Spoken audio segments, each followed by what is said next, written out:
Bord Bia have been involved with Bloom since its very beginning. This is our 19th year of running.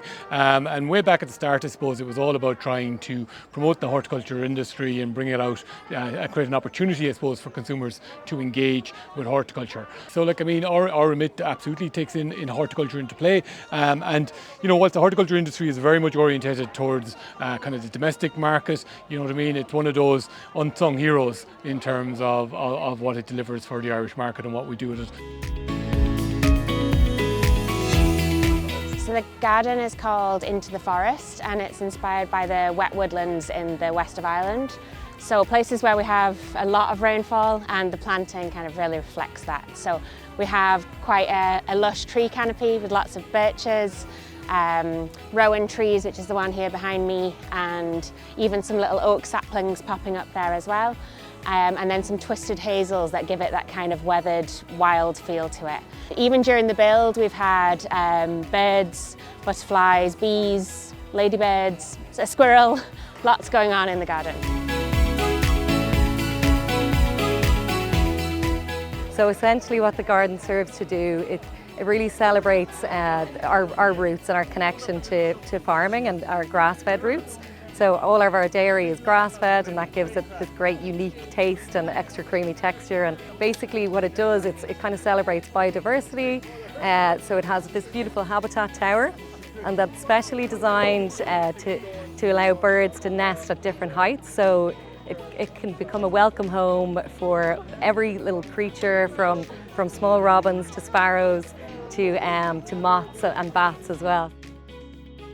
The centrepiece of the garden is the pasture, so it's about dairy farming, it's about the sustainable practice within dairy farming.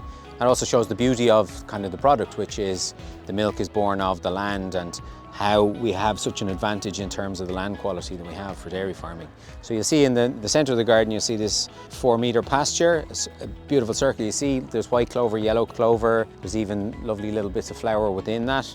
And the garden is about the ripples that emanate from such a quality pasture. And obviously then behind me we've got this enormous milk churn. It's a sculpture to kind of, to reference the dairy industry, but it's also an opportunity to look at, what the advantage that, say in this particular case, native birch trees, what they do in terms of the root systems and cleaning the water, then the water feeds the grass, and then the grass ultimately becomes the milk.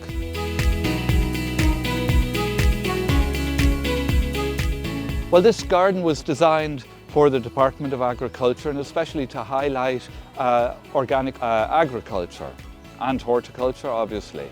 We should be growing more things organically and embracing nature more than just trying to work against nature, trying to work against all sorts of odds and ends that are disturbing our crops in some way. So we've chosen to only use plants like potatoes, broad beans, the field of barley, the oats, which catch the light beautifully.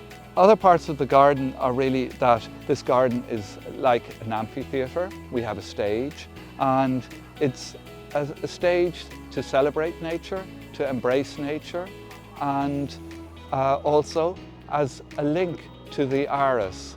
The large figure we see in the background is Con. Con is the love, his biggest love are the birds and nature. So if you stay here long enough, you see how the birds all come into Con and settle on Con.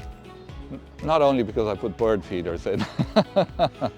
Growing organically is all about improving the soil. If we have healthy, good soil, we're holding back nutrition, water, and we have the perfect conditions to grow healthy, tasty produce.